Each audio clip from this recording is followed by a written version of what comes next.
Subscribe करें और bell दबाएं ताकि कोई खबर रह न जाए।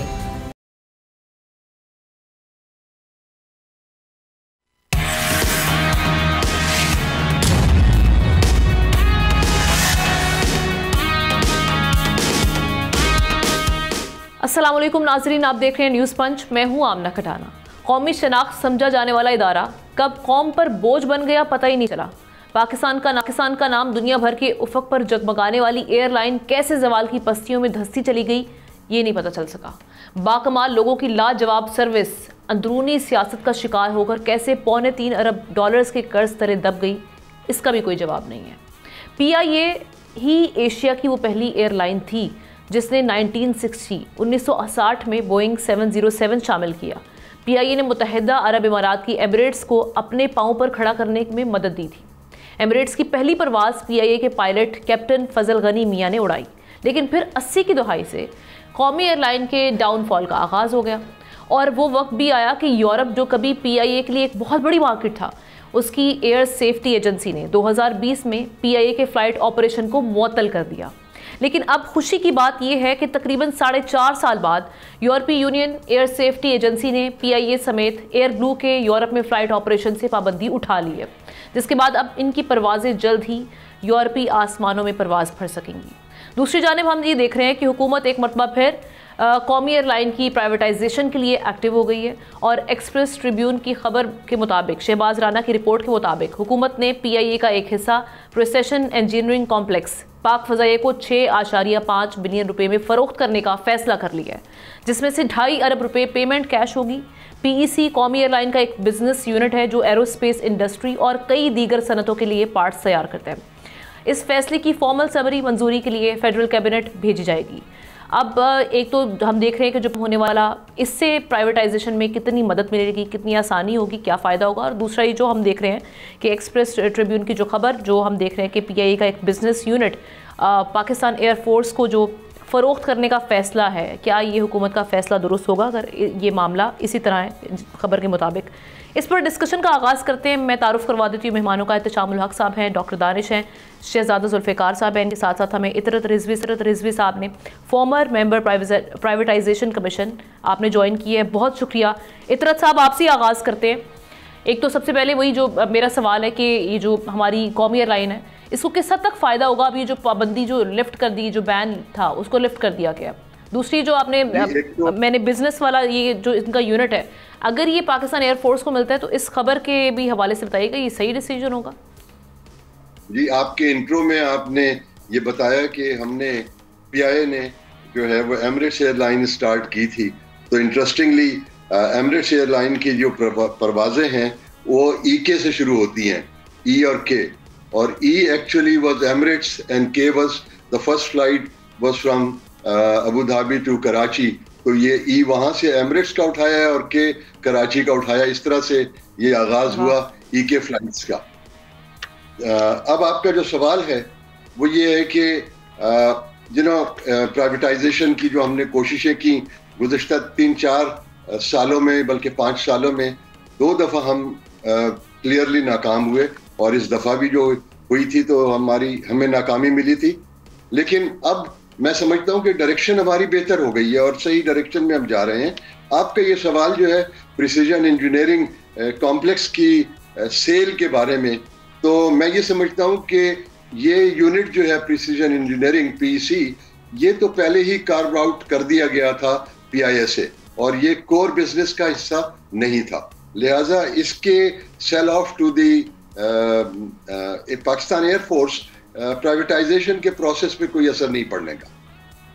ठीक है। अच्छा, और दूसरी चीज़ ये कि जब ये बैन लिफ्ट हुआ है, इसका किस हद तक फ़ायदा होगा? प्राइवेटाइजेशन और आसान हो जाएगी? दूसरी चीज़ ये कि अभी इन्वेस्टमेंट के लिए आप समझते हैं कि माहौल साजगार है? कहीं ना कहीं ये भी एक रुकावट है कि जिसकी वजह से हम देख रहे हैं कि अभी तक PIA की प्राइवेटाइजेशन नहीं हो पा रही।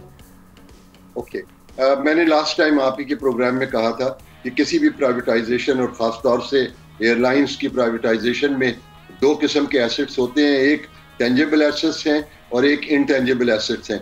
तो टेंजिबल एसेट्स में तो द जहाज़ हैं, ज़मीन है, वगैरह वगैरह, और इनटेंजिबल एसेट्स में हमारे पास ये जो लैंडिंग रूट्स हैं, इनकी लाइसेंसेस की एक वैल्यू होती है। और जब लास्ट टाइम हम अपनी प्राइवेटाइजेशन कर रहे थे, जो रिसेंटली फ्लॉप हुई है, उसके अंदर हमारे पास यूरोप की फ्लाइट्स के कोई परमिशंस नहीं थी। अब अल्लाह का शुक्र है कि हम होपफुली जनवरी के फर्स्ट सेकंड वीक के अंदर पहली फ्लाइट पेरिस में ले जाएंगे, और उसके बाद हमारे लिए जो इंग्लैंड है उसके 3 सिटीज जो हैं, ग्लासगो, बर्मिंघम एंड लंदन, ये भी खुल जाएंगे।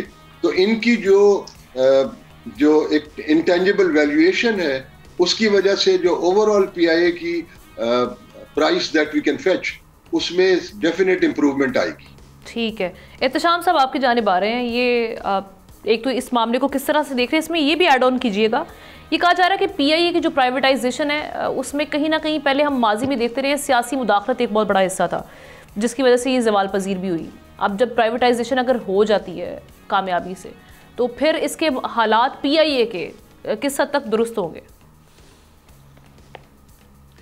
जी, हम ना प्राइवेटाइजेशन के मामले में, निजकारी के मामले में सबसे अहम बात जो होती है वो परसेप्शन है, ट्रांसपेरेंसी है, कि जिसके तहत आप किसी अदारे को प्राइवेटाइज़ कर रहे होते हैं। अभी जिस तरह बताया गया, जो ख़बर भी आपने जिसका जिक्र भी किया, देखिए फ़र्ज़ करें अगर ये फ़ैसला हो गया था कि इस इंजीनियरिंग यूनिट को हमने ऑलरेडी फ़ैसला कर चुकी है हुकूमत, तो हमने पाक फ़ज़ाइया को देना है, तो ये ब्लैक एंड वाइट लोगों को पता होना चाहिए था। इससे पहले कभी इस तरह की खबर नहीं आई। और फिर यह है कि एक अदारे में से एक यूनिट निकाल के आप बेचेंगे तो हो सकता है लोग इस पर एतराज़ करें कि जी हम नहीं लेना चाहते, हमें तो आप बताएं, या पहले से प्लान कर लेते। जिस तरह कहा गया था कि जी 2 हिस्सों में होगी, एक सिविल एविएशन वाला हिस्सा जिसके साथ सिक्योरिटी के इश्यूज़ हैं वो छोड़ दिए जाएंगे। तो मेरा नहीं ख्याल कि ये कोई अच्छा एक फ़ैसला किया गया है, तो लोगों को बताना चाहिए था।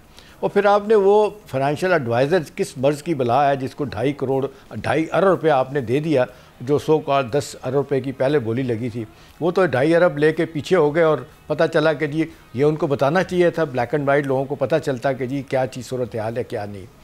देखिए अब 2 चीज़ें, एक तो आपने इंटरफेरेंस की बात की, सियासी इंटरफेरेंस की, वो देखें वो तो अब तक मौजूद है। 2 बड़ी सियासी जमातें जो एक मुद्दत से मुल्क में हुकूमत करती रही हैं और अभी भी एक बैठी है, PMLN और पीपल्स पार्टी। PMLN जो है ना वो कहती है कि जी अपना प्राइवेटाइज़ होना चाहिए इदारों को। खैर उनके ज़माने में, नवाज शरीफ के ज़माने में हुआ भी था ये डीरेगुलेशन, और उसके बाद प्राइवेटाइजेशन, लिबरलाइजेशन उनके ज़माने भी हुई भी थी। पीपल्स पार्टी इसके बिल्कुल ख़िलाफ़ है। आपने देखा वो स्टील मिल को लेने की उन्होंने बात की थी। इसके बाद फिर मरियम नवाज़ साहब ने पहले एक आया उनका, जी नवाज शरीफ साहब के जी PIA हम ले लेते हैं।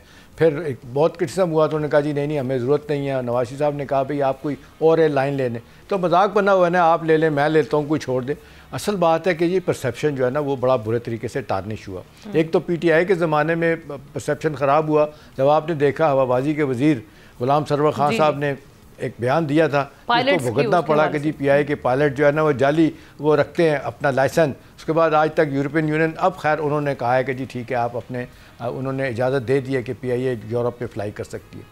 देखिए हम ना सबसे बड़ा मसला, एक तो इंटरफेरेंस अपनी जगह है, हर हुकूमत ही इंटरफेरेंस करती है। अभी देखें क्या वजह है कि जब आप प्राइवेटाइजेशन कर रहे हैं तो जो इनके मुलाजमीन है 12,000 13,000, आपने इसके बारे में फ़ैसला क्यों नहीं किया?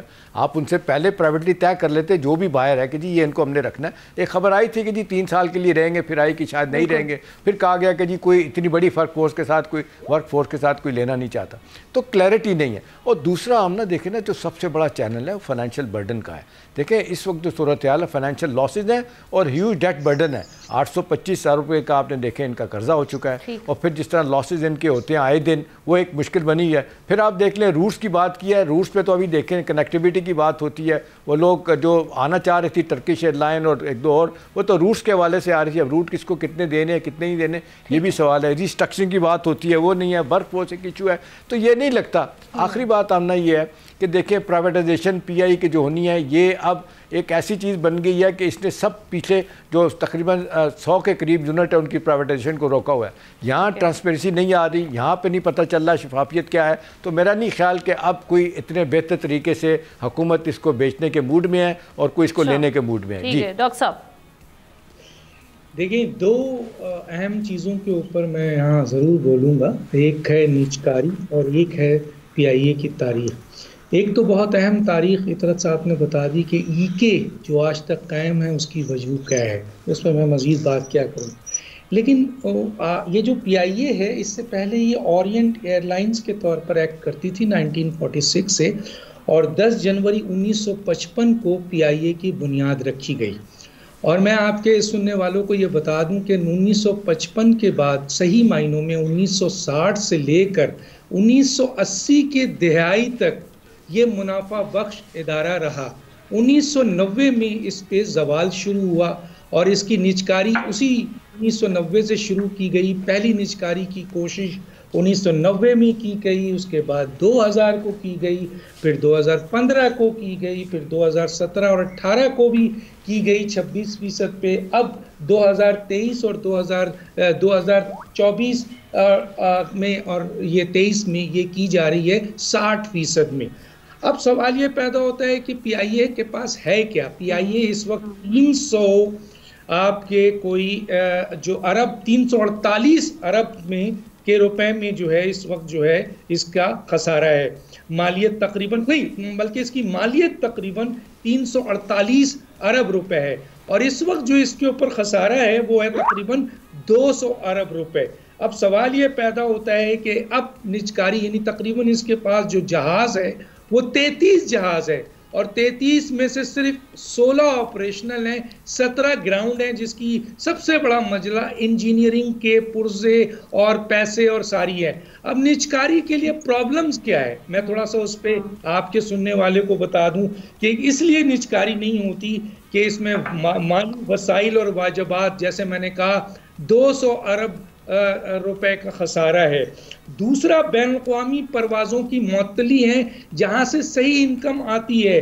तीसरा सरमायाकारों के मुतालबात हैं, वो कहते हैं अगर आप इसे प्राइवेटाइज कराना चाहते हैं तो इंतज़ामी इख्तियारात भी तो दें। देखिए ये एक सोने की मुर्गी है कि कोई हुकूमत, कोई इदारा, PIA और बहुत सारे जो ब्यूरोक्रेसी नहीं चाहते हैं कि इसे बेचा जाए क्योंकि इससे ये फ़ायदे उठाते हैं। तो चुनांचे जो सरमायाकार आते हैं वो कहते हैं हमें इंतज़ामी इख्तियारात तो दे। इसके अलावा जो इम्पोर्टेंट चीज़ है उनमें आता है टैक्स की छूट, वो GST की ख़त्म करने की बात करते हैं। मुलाजमीन का बहुत बड़ा बोझ है, जो जैसे पॉलिटिकल लोगों की बात की बहुत बड़ा बोझ है, वो कहते हैं भाई इसको कम करना है 3 साल की मुलाजमीन के हवाले से। अब मसला ये है कि इस वक्त इस निजकारी को 2 हिस्सों में तोड़ा गया है, एक ऑपरेशनल और एक नॉन ऑपरेशनल। नॉन ऑपरेशनल के हवाले से एक बहुत ही अहम डिमांड पाकिस्तान एयरफोर्स ने की है कि ये इंजीनियरिंग का हिस्सा हमें दे दिया जाए, क्योंकि इससे वो चाहते हैं कि पाकिस्तान की ये ऑपरेशनल जो इंजीनियरिंग काउंसिल्स है इसको वो ऑपरेट करें और बेहतर करें। जैसा कि मैंने कहा कि 17 जहाज इस वक्त ग्राउंड पे हैं। अभी निजकारी के हवाले से बहुत अच्छी ऑफर कतर और UAE की इन्वॉल्वमेंट हुई है। इसके साथ साथ मुल्क के 10 इदारे भी हुए हैं जिनमें से 3 एयरलाइंस है। लेकिन सवाल यह पैदा होता है कि सर अगर इसकी प्राइवेटाइज करनी है तो प्राइवेटाइज इस तरह नहीं हो सकती जिस तरह हुकूमत इसको चाहती है कि हर चीज़ का कंट्रोल भी पास रखा जाए। जुल्फ़िकार साहब, एक अब्दुल अलीम खान साहब ने 2 लोगों पर जिम्मेदारी डाली, एक तो भी फाइनेंस मिनिस्ट्री पर, वो ये कह रहे हैं जी उनकी कॉपरेशन नहीं है उस तरह से, और उन्होंने केयर टेकर गवर्नमेंट पे भी डाली है। उन्होंने कहा जी उनकी जो प्राइवेटाइजेशन ट्रांजैक्शन स्ट्रक्चर है वो फॉल्टी है, जिसकी वजह से ये अभी तक प्राइवेटाइज नहीं हो पा रही। आमना, मुझे जो समझ में आता है कि मुश्किलात इतनी ज़्यादा हैं कि वो फिर एक तो ये अगर गवर्नमेंट फ़र्ज़ कर लें कोई भी हुकूमत हो, अगर वो विद सिंसियरिटी कोई भी स्टेप लेना चाहे तो सबसे पहले जी इतराज़ होता है कि जी क्यों कर रहे हैं, कौमी अदारे हैं उसको आप वो कर रहे हैं, ये तो आप दूसरों को वो कर रहे हैं। कंपनियां आती हैं, क्यों कंपनियों को आप दे रहे हैं, तमाम उन कंपनियों को और ये कौमी अदारे। ये एक बहुत बड़ा मुश्किल है जिससे हर हुकूमत डरती रही है और वो यही कहती रही है कि बस जान छुड़ाएं, एडॉक बेसिस पर कोई फैसले कर दें और ट्रक की बत्ती के पीछे लोगों को लगा दें, हाँ हम कर रहे हैं, बिड आ रहे हैं, बिड फिजिबल नहीं है, और ये सारा कुछ अपने तौर पर। आपने शुरू में एक सवाल उठाया कि ये हमने बड़े बड़े काम किए हैं, इसी PIA के लोगों ने बड़े बड़े काम किए हैं, क्या वजह है कि एयरफोर्स का बंदा भी आता है वो भी इसको ठीक नहीं कर पाता है, कोई वैसे कोई चहेता आता है वो भी ठीक कर नहीं पाता। इसमें हमने इतने बड़े पैमाने पर हर वो चाहे फौजी दौर हो चाहे पॉलिटिकल दौर हो, इतने सैकड़ों के हिसाब से भर्तियां कर दी, ठीक ठाक बड़ी बड़ी तनख्वाहों पर भर्तियां कर दी। वो उसकी वजह से वही सारा, और यही हमारे जो पाकिस्तान में जो बड़े बड़े अदारे हैं इसका बोझ बर्दाश्त नहीं कर सकती। अगर आपके खर्चे और अखराजात और आपके जो एम्प्लॉयज़ है उसकी तादाद ज़्यादा हो तो कहाँ फिजल होगा। यही वजह है कि PTCL की वाज़ेह मिसाल है। PTCL क्यों चल रहे हैं? आज आप टेलीफोन एक आप कर दें, एक मेल कर दें, जान छुड़ानी मुश्किल हो जाती है। वो आपके पीछे पड़ जाते हैं कि क्या मसला है, किस तरह मसला है, आपने फ़ोन का कहा था, हम फ़ोन लगाने के लिए तैयार हैं। वरना वो होता था कि 6-6 दिन आपका टेलीफोन ख़राब होता था, वो कोई आता ही नहीं था। तो ये एक सबसे बड़ा मसला है। और अब जब आप कह रहे हैं कि आपस में शायद कोऑर्डिनेशन की भी कमी है, जिस तरह हलीम खान साहब ने अगर कहा कि उनका ताउन नहीं है, उनका ताउन नहीं है, ये हुकूमत को करना चाहिए, बिल्कुल सिंसियरिटी के साथ करना चाहिए। मैं ये समझता हूँ कि ये जो ऑपरेशनल उसका वो है, वो अगर टेक्निकल जो उसका वो एक शोबा है, अगर पाकिस्तान एयरफोर्स, मेरे ख्याल में शायद किसी को कोई इतराज़ भी ना हो कि पाकिस्तान एयरफोर्स जब उसको वो कर रही है, ये ना बैरून मुल्क की कोई कंपनी है, ना वो कंपनी है जिसकी सरमायाकारी जो है बैरून मुल्क की वो है और मुल्क दुश्मन है, ये पता नहीं कोई दोस्त मुल्क है, उससे भी हम डिबेट से निकल जाएंगे।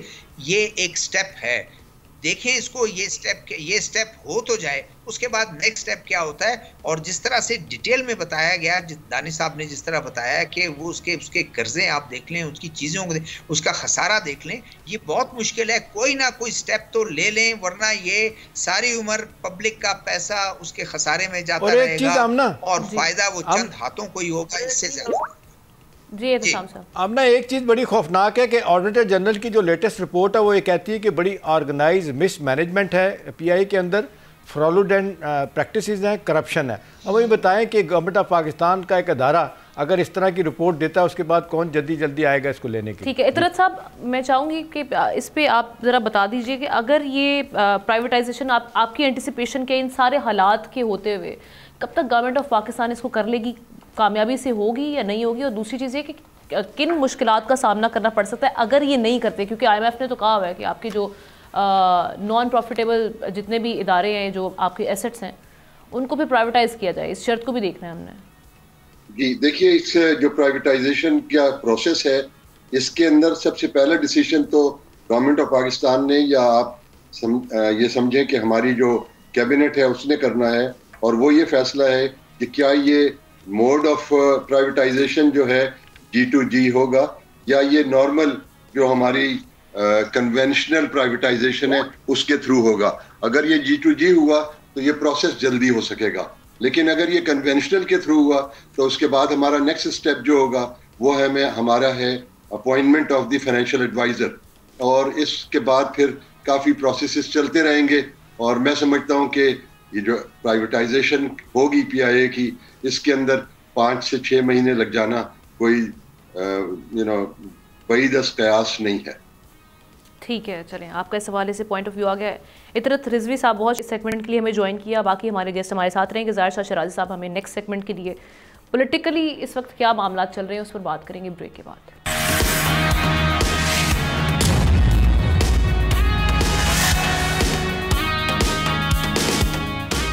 Welcome back. Lieutenant general retired Faiz Hameed के खिलाफ कोर्ट मार्शल की कार्रवाई शुरू कर दी गई है। ISPR के मुताबिक फैज़ हमीद सियासी सरगर्मियों में मुलव्वस रहे।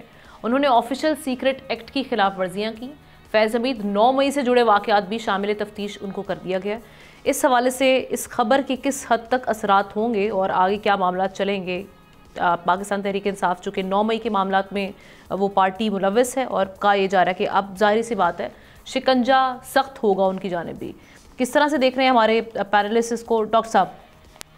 ठीक, देखिए, इसको देखने से पहले हमें 2 चीज़ ज़रूर देखनी चाहिए, एक आर्मी एक्ट और एक official secret act. Army act 1952 का है और इस एक्ट के तहत जो फ़ौजी नज़्म ज़ब्त में डिसिप्लिन में जो खिलाफ वर्जी होती है, मैं डिटेल में नहीं जाना चाहता, जो सर्विस आपके फ़ौजी होते हैं या रिटायर्ड फ़ौजी होते हैं उनके ख़िलाफ़ कार्रवाई होती है। मेनली जो कार्रवाई है वो फौज के खिलाफ होती है जो सर्विंग उसमें होते हैं।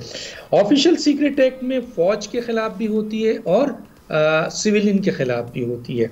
अच्छा, माजी में कोर्ट मार्शल में के ज़रिए अफवाज पाकिस्तान ने कई लोगों को सज़ाएँ दी, इनमें सज़ाए मौत भी है, उम्र कैद भी है और मुख्तलिफ नौइयत की सज़ाएँ। 2 हालिया सज़ा का जिक्र मैं यहाँ करता चलूँ। एक सज़ा जो दी गई थी वो 2019 में लेफ्टिनेंट जनरल जावेद इकबाल साहब को 14 साल सज़ा दी गई थी और ब्रिगेडियर राजा रिजवान को सज़ाए मौत दी गई थी। इनका कोर्ट मार्शल हुआ था और एक शहरी को भी सज़ाए मौत दी गई थी।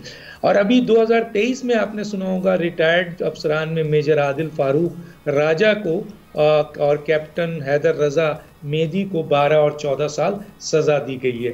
अब आते हैं जनाब के लेफ्टिनेंट जनरल आपके फैज़ हमीद को 3 हिस्सों में तोड़ लीजिए। पहला हिस्सा उनका इंक्वायरी था जिसको एक जनरल और 2 ब्रिगेडियर कंडक्ट कर रहे थे और उसमें तकरीबन उन्होंने 3 महीने से ज़्यादा टाइम लिया और उसके बाद इस बात को इस्टेब्लिश किया कि जनाब इनका कोर्ट मार्शल होना चाहिए। ये देखिए सिविलियन इदारा नहीं है, ये फौजी इदारा है और फौज जब कोई इंक्वायरी करती है तो उसको एक तो बड़ी मदद मिलती है उसकी इंटेलिजेंस ऑर्गेनाइजेशन की बुनियाद पे और उनके ढांचे की बुनियाद पे जो उनका सिस्टम है, और वो उसी वक्त आगे बढ़ते हैं जब उनके पास बेहतरीन सबूत मौजूद होता है। चुनांचे जब ये इंक्वायरी हुई और ये इस्टेब्लिश हुआ कि इतने सबूत मौजूद हैं कि इनका कोर्ट मार्शल किया जाए, तो फिर कोर्ट मार्शल के लिए आपको पता है कि 12 अगस्त 2024 को इनका कोर्ट मार्शल शुरू किया गया, जिसको कहा जाता है फील्ड जनरल कोर्ट मार्शल की कार्रवाई। अभी ये कार्रवाई 12 अगस्त 2024 को चल रही थी, मजीद बड़ी बड़ी कयास आराइयाँ थी कि सज़ा हो गई है, टेबल पे पहुंचा हुआ नहीं जी, प्रोसेस जारी था। और उस प्रोसेस के बाद आज 9 और 10 दिसंबर में आपके सामने एक चीज़ आई कि उन पर फ़र्द जुर्म आयद कर दिया गया है। अब फ़र्द जुर्म जब आयद किया जाता है तो इसका मतलब क्लियर है कि उनको मुजरिम डिक्लेयर कर दिया गया है। अब आगे जाकर उनको सज़ा क्या दी जाती है, आया वो सज़ा मिलती है नहीं मिलती है, लेकिन 4 चीज़ बड़ी इंपॉर्टेंट है वो बता दूं, आपके सामने भी होगी। एक तो ये कि सियासी सरगर्मियों में मुलव्विस पर इनको किया गया है, ऑफिशियल सीक्रेट एक्ट की खिलाफ वर्जी, रियासत के तहफ़्फ़ुज़ और मफाद को नुकसान पहुँचाने के लिए, अपने इख्तियारात का नाजायज़ इस्तेमाल करने के लिए, अफराद को नाजायज़ नुकसान पहुँचाने के लिए, ये इन पर फ़र्द जुर्म है। और एक और 9 मई और इससे मुंसलिक जो सियासी दूसरे मामलात हैं उसके ऊपर इन्वेस्टिगेशन, मजीद इन्वेस्टिगेशन जारी है, जिसकी बुनियाद पर किसी भी वक्त इस हिस्से को भी इस कोर्ट मार्शल का हिस्सा बना दिया जाएगा। यहीं से आगे शाह साहब आपके पास लेकर आती हूँ। अब फैसल वाडा साहब बड़ी पेशगोइयाँ करते हैं और वो इस हवाले से बात भी करें। वो कह रहे हैं अगला नंबर अब बानी PTI का, वो भी इसकी लपेट में आएंगे। अब देखिए आमना, जैसे डॉक्टर साहब कह रहे थे, मैं उसी को कंटिन्यू करूँगा। अब फौज का इदारा है, उसका अपना एक प्रोसीजर है, प्रोसेस है, और मेरे ख्याल में इसके ऊपर कोई कयासराई करना और कमेंट करना या अपना मफरूज़ा बयान करना या किसी भी किस्म की थ्योरी देना नामुनासिब भी है, और मेरे ख्याल में शायद वो ठीक भी नहीं होगा। लेकिन जहाँ तक मैं समझता हूँ ISPR की जो बिल्कुल फैसिलिटीज़ है बड़ी विजिबल है। इसके अंदर उन्होंने बता दिया कि चार्जेस क्या है। आर्मी सीक्रेट एक्ट और आपका जो दूसरा मतलब है इस एक्ट के तहत उनको चार्जशीट किया गया है, वो बड़ा विजिबल है कि उन्होंने एक तो प्राइवेट जो टॉप सिटी वाला केस था, जाहिर बात है उसके अंदर उन्होंने कोएर्शन की, जो जैसे टॉप सिटी के जो ओनर है उन्होंने इल्ज़ाम लगाया कि उनको कोएर्स किया गया, उनसे नकदी छीनी गई, पैसे छीने गए। एक केस वो भी है, जाहिर बात है कि उसके अंदर उनकी सज़ा का नौयत अपनी होगी। दूसरा जो वाकई उन्होंने ऑफिशियल डेकोरम को तोड़ा, आर्मी जो डेकोरम एक्ट है उसको तोड़ा, डिसिप्लिनरी एक्शन फौज उसके खिलाफ करेगी, वो भी होगा। आखिरी जो बात जैसे डॉक्टर साहब कह रहे थे, इसमें अब कोई दूसरी राय नहीं है कि अब पॉलिटिकल इन्वॉल्वमेंट किसके साथ थी, कौन सी पॉलिटिकल पार्टी थी जिसको 9 मई में चार्ज किया गया। हम बात करते हैं चार्ज में की और उनके खिलाफ केसेस की, गलत है, ठीक है, वो अदालतों में जाके साबित करेंगे, सिविलियंस अपनी अदालतों में साबित करेंगे, और जनरल फैज़ को भी शायद हो सकता है डिफेंस का मौका दिया भी गया हो, और मजीद अगर उनका कोई प्रोविजन है तो उनको वो अलाउ होगा। जाहिर बात है उनको उनके भी कोई लीगल प्रोसीजर के तहत उनको सुना जा रहा होगा।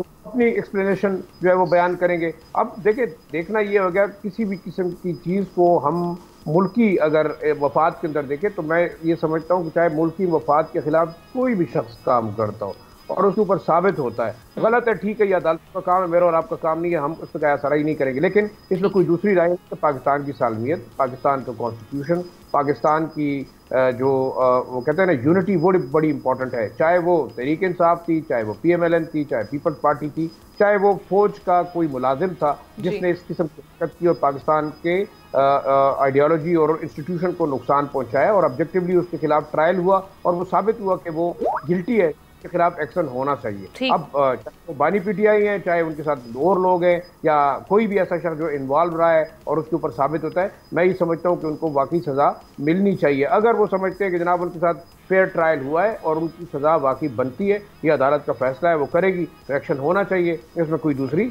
राय मेरे ख्याल में किसी भी पाकिस्तानी और मुहिब वक्त पाकिस्तानी की बिल्कुल भी नहीं हो सकती। जी जुल्फ़िकार साहब।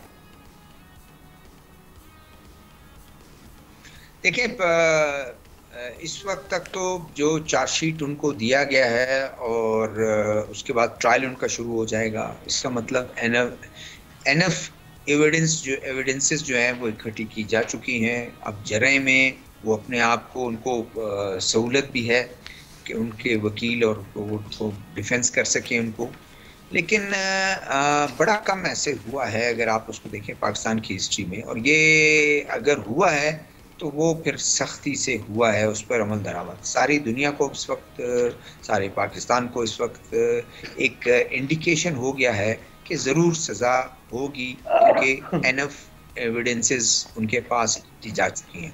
अब इसके बाद अगर इनको होता है तो इनसे जुड़े हुए दूसरे लोग भी ज़रूर इसके उसमें आएंगे और ये मुश्किलात उनके लिए भी बढ़ जाएंगी। अब उसके बाद क्या इम्प्लिकेशन होती है, क्योंकि एक चीज़ तो बहुत वाज़ेह है, मेरे ख्याल में फ़ौज ने इस चीज़ को कम अज़ कम वाज़ेह कर दिया है कि हमारे दरमियान का कोई बंदा हो, बाहर का हो, अगर इस तरह के मामलात में वो मुलव्वस पाया जाता है और होता है, उनसे आप कोई नरमी नहीं, ज़ीरो टॉलरेंस, और आपने सख्ती से निपटा जाए उससे। सियासत पर उसके क्या असरात होते हैं वो आने वाले दिन बताएंगे, और ज्यों ज्यों चीज़ें ये बढ़ेंगी और उसके बाद जो हालात बदलेंगे और असरात होंगे जिन लोगों पर जिन पे सख्तियाँ आएंगी, फिर शायद हम कुछ इस काबिल हो सकें, उसका कोई कंक्लूजन ड्रा कर सके। लेकिन इस हद तक मेरा अपना ये ख्याल है कि ज़रूर उनके लिए भी मुश्किलात शुरू हो गई हैं जिनसे लिंक किया जा रहा था और जिनकी वजह से इन पे हाथ डला है। जी ठीक है एहतशाम साहब, एक और चीज़ भी ऐड ऑन करते जाइएगा। आज हम ये देख रहे थे कि जो सुप्रीम कोर्ट का जो आईनी बेंच है उसके सामने मिलिट्री ट्रायल जो कहा जा रहा है, मिलिट्री कोर्ट्स में सिविलियंस का ट्रायल, इस पर लतीफ़ खोसा साहब ने एक दरख्वास्त भी दी थी, वो जुमेरात को मुलतवी कर दी है। एक तो ये टाइमिंग, दूसरी चीज़ एक और चीज़ की टाइमिंग भी हमें मद्देनज़र रखना होगी। कहा यह जा रहा है कि PTI अब हुकूमत से मुज़ाकरात करने के लिए रेडी हो गई है, तैयार हो गई है। इस सिलसिले में कमेटी भी कायम की जा रही है, तो कैसे देख रहे हैं अब आप? अब ना देखें, जहाँ तक कमेटी बनाने की बात है वो तो मेरा ख्याल है मजाक के तौर पे ही लग रहा है, कुछ सीरियसली उनको नहीं ले रहा है ऐसा। उसकी वजह है कि वो कहते हैं कि जी हम सियासतदानों से भी बात करने के लिए तैयार हैं, हम फरिश्तों से भी करने के लिए तैयार हैं, रेफ़र किसी और को कर रहे होते हैं। देखिए इसका तो बेहतरीन तरीका तो ये आमना कि वो जाएँ स्पीकर के पास या सेनेट चेयरमैन के पास जाएँ, उन्हें कहा जी कि हम बातचीत करना चाहते हैं, हमने अनाउंस कर दिया, आप बताएँ क्या करना है, how to go about it. तो वो फिर मेरा ख्याल है रास्ता निकलेगा। अभी ये बयान देने से या सिर्फ क्या मानने कमेटी का ऐलान कर दिया और फिर तस्दीक के लहजे में बात करें कि जी फरिश्तों से भी बात हो सकती है, तो इस तरह बात नहीं होगी। लेकिन जहाँ तक फरिश्तों से बात है वो तो बड़ा वाज़ेह तौर पे आपको बार बार कह चुके हैं हमने आपसे बात नहीं करनी। इन्होंने नाम लेके कहा कि हमने आपसे ही बात करनी है, आप तो टोडी हैं, आप तो बिल्कुल पपेट है, आपसे तो बात ही नहीं करेंगे। तो मुझे नहीं लगता कि आमना कि ये कोई बातचीत नेगोशिएशन इससे सीरियस तरीके से शुरू हो सकती हैं, अनलेस कि आप बाकायदा गवर्नमेंट के किसी ऑफिशियल से मिलें या आपके जो हुकूमत के इवन सियासी मुखालफीन हैं चले जाएँ, आप जैक साहब के पास चले जाएँ, फजल रहमान के पास चले जाएँ, उन्हें कहेंगे जी हम ये बातचीत का दरवाज़ा खोलना चाहते हैं, आएँ, सियासी लोग बात करते हैं। लेकिन मसला तो यही है कि एक दफ़ा ये बात करते हैं, बातचीत के लिए तैयार है, तो उसके बाद सारे लोग कहते हैं कि जी ये तो फॉर्म 47 वाली हुकूमत है, इसको तो हम मानते ही नहीं है, तस्लीम नहीं करते। तो मेरा नहीं ख्याल कि आमना उस तरफ मामला जा सकता है। तो इसका तो बेहतरीन तरीका यही है कि जी अगर आपने अपने आप को बचाना है और अगर आप समझते हैं 9 मई का जो सारा मामला है जिसके गिर्द घूमता है, तो अब तो लोग बड़ा वाज़ेह तौर पे आमना कह रहे हैं कि रिसरेक्शन, ये 6 जनवरी 2021 को जो कैपिटल हिल पे हमला हुआ था, एक अरसा तक प्रेसिडेंट ट्रंप ने इसको अवॉइड किया। उसके बाद फिर आपने देखा कि जब वो 2020 का इलेक्शन हार गए थे तो फिर क्या हुआ था, वो पता चल गया लोगों को कि 5.5 करोड़ जो वोट था उनका मेल के ज़रिए आया था, वो किस तरीके से बाइडेन के पास चला गया। अभी भी इनको लग रहा था कि शायद ये होगा, 7.5 करोड़ वोट मेल से पड़ा था। फिर अपनी रैलीज़ में उन्होंने डिस्टेंस किया, उन्होंने बाकायदा तौर पे कहा कि मैंने किसी को ऑर्डर नहीं किया था, ये जो हुआ है गलत हुआ है, कंडेम किया। उसके बाद उनका रास्ता बना। तो देखिए, अगर वो डिस्टेंस कर लेते हैं तो फिर आप कह रहे हैं कि ये ट्रायल से बच जाएंगे। आमना, मेरा अपना ख्याल है कि मेरी ज़ाती ओपिनियन ये है कि ट्रायल से भी बच जाएंगे, क्योंकि देखें अदारे जो है ना वो कहते हैं रियासत माँ की तरह होती है। कोई भी नहीं चाहता कि ये मामला इस हद तक आगे चला जाए कि नुकसान हो। अब इसको अवॉइड करने का तरीका यही है कि जी भी आप बैठ के बात करें। अब आप 9 मई की जो बात होती है, अब्दुल्ला साहब कहते हैं मैं जाके बात की मैंने इनसे, और वो सारी बातें मानते हैं, इस बात पे नहीं आते कि मैं माफ़ी नहीं मांगूंगा। भाई आप माफ़ी नहीं मांगें तो कम से कम वो जो 5-7 जो ऑडियो वीडियो मौजूद हैं, आखिरी आई थी इनकी शफकत महमूद साहब वज़ीर तालीम है, बड़ा वाज़े तौर पे उनको कहा जा रहा है कि जी बानी PTI ने कहा है आपने हर सूरत में पहुंचना है उधर जना हाउस में। तो उन्होंने फिर कहा, मैंने खुद सुनी है, आपको निकाल के देख लें कि सुसाइडल पाथ पे आप जा रहे हैं, ये रियासत पे हमला की बात होगी, कोट अन कोट बता रहा हूँ, किसी सूरत में कामयाब नहीं होगी और मैं इसका हिस्सा नहीं बनूंगा। आमना वो आज तक अपने जाके घर में बैठ के इस पर उन्होंने बात नहीं की।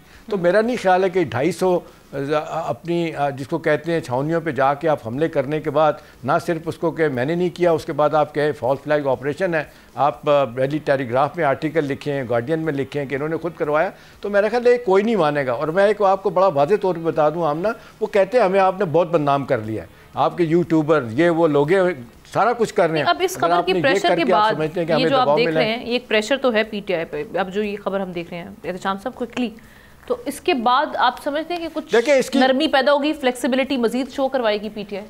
आमना देखें, ये आपका अच्छा सवाल है। देखें ये जो अब लेटेस्ट वाक़या हो गया ना, जिसकी सारे लोगों ने, हमारे दोस्तों ने बात कर ली है, ये जो फैज़ हमीद वाला मामला है। देखें फैज़ हमीद के मामले को आप इस तरह देख लें आमना कि पाकिस्तान की फ़ौज के जो वर्स्ट क्रिटिक भी हैं वो 3 बातें मानते हैं।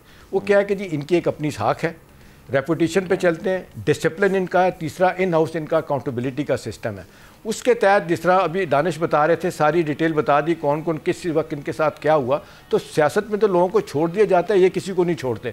तो अब देखें ना जिस तरीके से इख्तियारात का तजावज़ किया इन्होंने, आपने देखा कि जब ISF चीफ से इनको हटाया गया, इनको भेजा गया पेशावर, ज़ाहिर शाह जानते होंगे, वहाँ बैठ के भी उस वक्त इलेक्शन हो रहे थे इनके लोकल बॉडीज़ के दूसरे मरहले के, इन्होंने वहाँ इंटरफेरेंस की, वहाँ से उठा के इनको भावलपुर भेजा गया, वहाँ जाके भी आराम से नहीं बैठे। तो बाकी इतनी चीज़ें वाज़े तौर पर सामने आ गई हमने, तो कभी चीज़ें ठीक नहीं होंगी। आखिरी बात, ब्रूस रेडल एक आदमी है जो उसको जानते हैं, 3 अमेरिका की हुकूमतों का एडवाइज़र रहा है, CIA के चीफ रहा है। उसने 2005 में किताब लिखी थी कि पाकिस्तान टूट जाएगा खुदा ना खास्ता। फिर 2011 में न्यूयॉर्क में उसका इनकाउंटर होता है साफियों से, तो वो कहते हैं तुमने तो कहा था कि 2010 में पाकिस्तान टूट जाएगा, क्या हुआ? उन्होंने कहा मैं आज भी इस बात पे कायम हूँ, अगर खुदा ना खास्ता मैं ये कह रहा हूँ, उन्होंने तो नहीं कहा होगा कि पाकिस्तान को अगर किसी ने तोड़ना है तो फ़ौज को पहले तोड़े, फिर पाकिस्तान जो है ना वो टूटेगा। तो देखें बात यह है कि एक आप कोहेरेंट एक फोर्स आपकी वही है, इंटरनली एक्सटर्नली सब जगहों पे लड़ रहे हैं, जब मर रहे हैं। जी दानिश कुछ कह रहे हैं? हाँ, एक जुमला अदा करना चाह रहा हूँ अगर वक्त है। जी क्विकली। देखिए ये जो फैसल वाडा का आपने जिक्र किया है, वो एक दूसरे शेख रशीद है। उनकी एक साल की सारी स्टेटमेंट जो सनसनी फैलाते हैं वो उठाकर रिसर्च कर लें तो पता चले बिग जीरो है। तो खुदारा इनक्रेडिबल कि जो एक शख्स, I totally second you by the way, मैंने इसको फिर आपने नाम क्यों लिया? बस मैंने कोट कर दिया। हम ऑब्वियसली उनको सुना जाता है, उनको देखा जा रहा है, उनकी जो बातें हो रही हैं उनको भी हम चाह रहे थे कि आपका तज्जिया भी ले लें इस पे। आपके अपने प्रोग्राम की क्रेडिबिलिटी को क्यों खराब करती हैं आप? 1 साल का उनका ले लें, सनसनी है। वो दानिश आप ये बात देखें, आजकल वो बिक रहे हैं। मैं कह दूं, शेख रशीद साहब हमारे पास आते थे, कहते थे हमसे शेख रशीद साहब कि तुम्हारे पास कोई सनसनी खेज खबर है? मैं कहता हूँ हाँ है, तो कहते हैं जल्दी से दो, मैंने उसको ऑन एयर करना है। फिर मैं देता था, वो ऑन एयर करते थे। जबरदस्त। फैसल वाडा और शेख रशीद, मैं जुल्फिकार साहब आप कुछ ऐड कर लें। आमना मैं एक बात कर लूं? जी मैं सिर्फ एक बात ऐड कर रहा हूँ कि जिस तरह शेख रशीद की बात की दानिश साहब ने कि वो दूसरे शेख रशीद हैं, आप देखें कितने कार्टून बने, कितनी खबरें लगी, वो जेल में मुलाकात की। मैं बड़ा नरम लफ्ज़ इस्तेमाल कर रहा हूँ, बोसा लिया उनका, और वो कितने उनकी वो बोले, ये चीज़ें बिकती भी हैं, लोग इसको देखते भी हैं। जी यस यस यस बिल्कुल। तो फवाद चौधरी ने वैसे कहता कि खान ये काम नहीं करता, फवाद चौधरी ने डिनाई कर दिया था कि कोई शेख रशीद को बोसा नहीं दिया उन्होंने। चलें जी, आपका इस हवाले से टेक आ गया। थैंक यू सो मच, मैं सबका शुक्रिया अदा करूंगी। प्रोग्राम का इसके साथ ही खत्म हुआ जाता है। आपसे कल मुलाकात करते हैं। अल्लाह हाफिज़।